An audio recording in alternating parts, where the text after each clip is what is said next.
جذب کی پہچان اور ساکن بنانے کا طریقہ. یہ جو لکیر کے اوپر لکھا ہے اس کو کیا کہتے ہیں؟ جزم. اس کو کیا کہتے ہیں؟ جزم کہتے ہیں. ہمارے مدرسے میں اس کا نام جزم. آپ ایک بات بتلاتا ہوں جو بہت پتے کی ہے. سبق پڑھانے سے پہلے 3 کام کرو. سبق پڑھانے سے پہلے 3 کام کرنے ہیں. سب سے پہلا کام، بچوں کو سیکھنے پر آمادہ کرو. بچوں کو سیکھنے پر آمادہ کرو. دوسرا کام،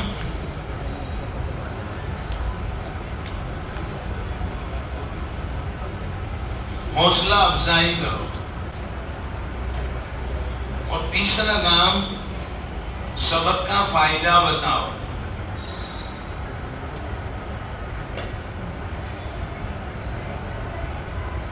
پہلا کام، بچوں کو سیکھنے پر آمادہ کرنا.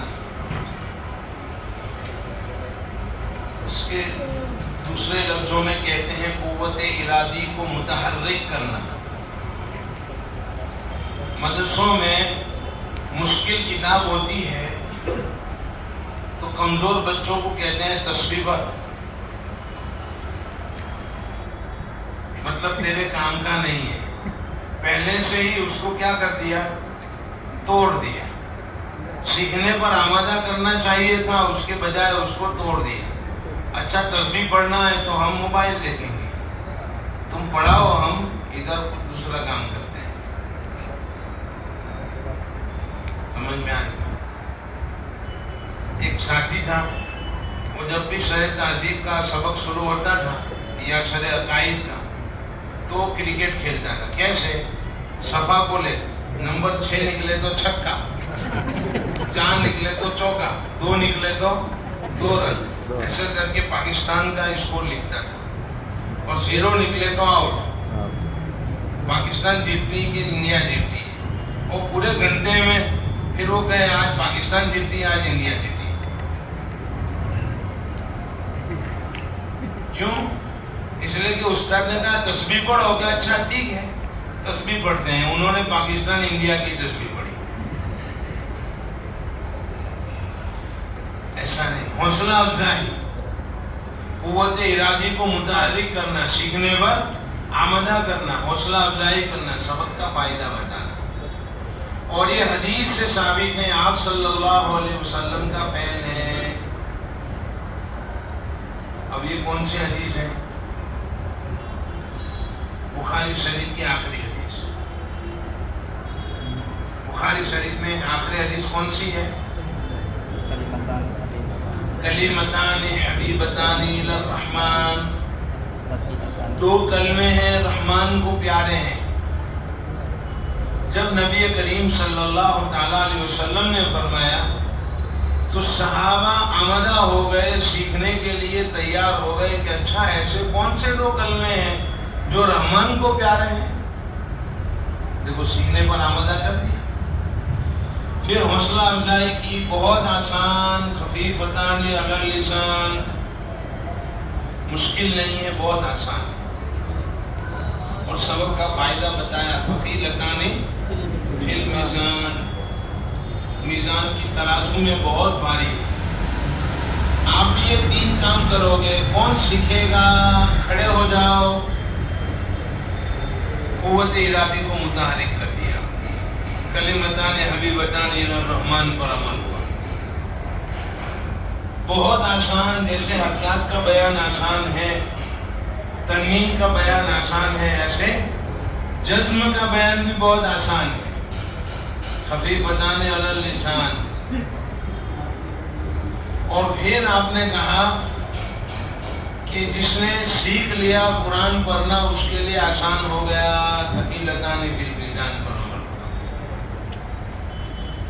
آیا سمجھ میں؟ چلو یہ کیا ہے؟ کا لام ساکن، یہ لام متحرک، لام منون، یہ لام ساکن. پہلا پہلا کام ہو گیا. اب بچوں کو ایک میم لکھو، متعلق بناؤ، منون بناؤ، ساکن بناؤ. اس طرح اصول یابی کریں گے. اب کام ہے پڑھنے کا طریقہ. دوسرا کام ہے ساکن حرف پڑھنے کا طریقہ. چلو لام پر زبر ہو تو پڑھو، زیر ہو تو، پیش ہو تو، دو زبر ہو تو، دو زیر ہو تو، دو پیش ہو تو.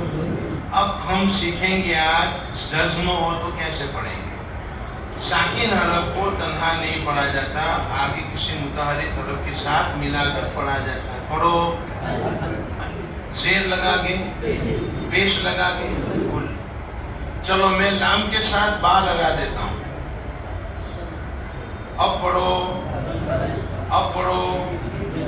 یہ دو نقطے اوپر لے جاؤ، ایک نقطہ اوپر بڑھا دو، دو نقطے نکال دو.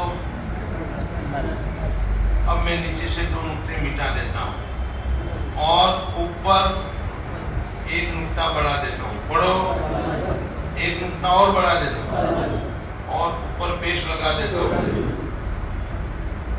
قرآن کی مثال بن گئی نا؟ سمجھ میں آئی؟ اس طریقے سے ہم ساکن حرف پڑھنے کا طریقہ سکھائیں گے. اب ساکن حرف سے تین سے حرفی میں جانا ہو، سے حرفی میں جانا ہو تو کیا کریں گے؟ میں ایک حرف بڑھا دیتا ہوں. چلو اب پڑھو، قل ہو. دراصل لکھو، پڑھو. چلو میں یہاں ساکن کر دیتا ہوں.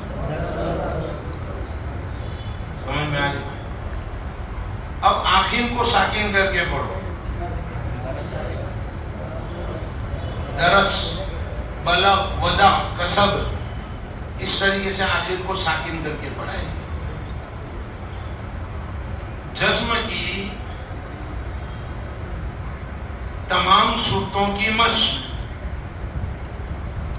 جزم کی قرآن کریم میں 7 صورتیں ہیں.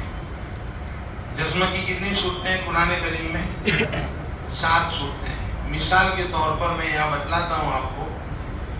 2 حرفی الفاظ میں جزم، 2 حرفی الفاظ میں جزم.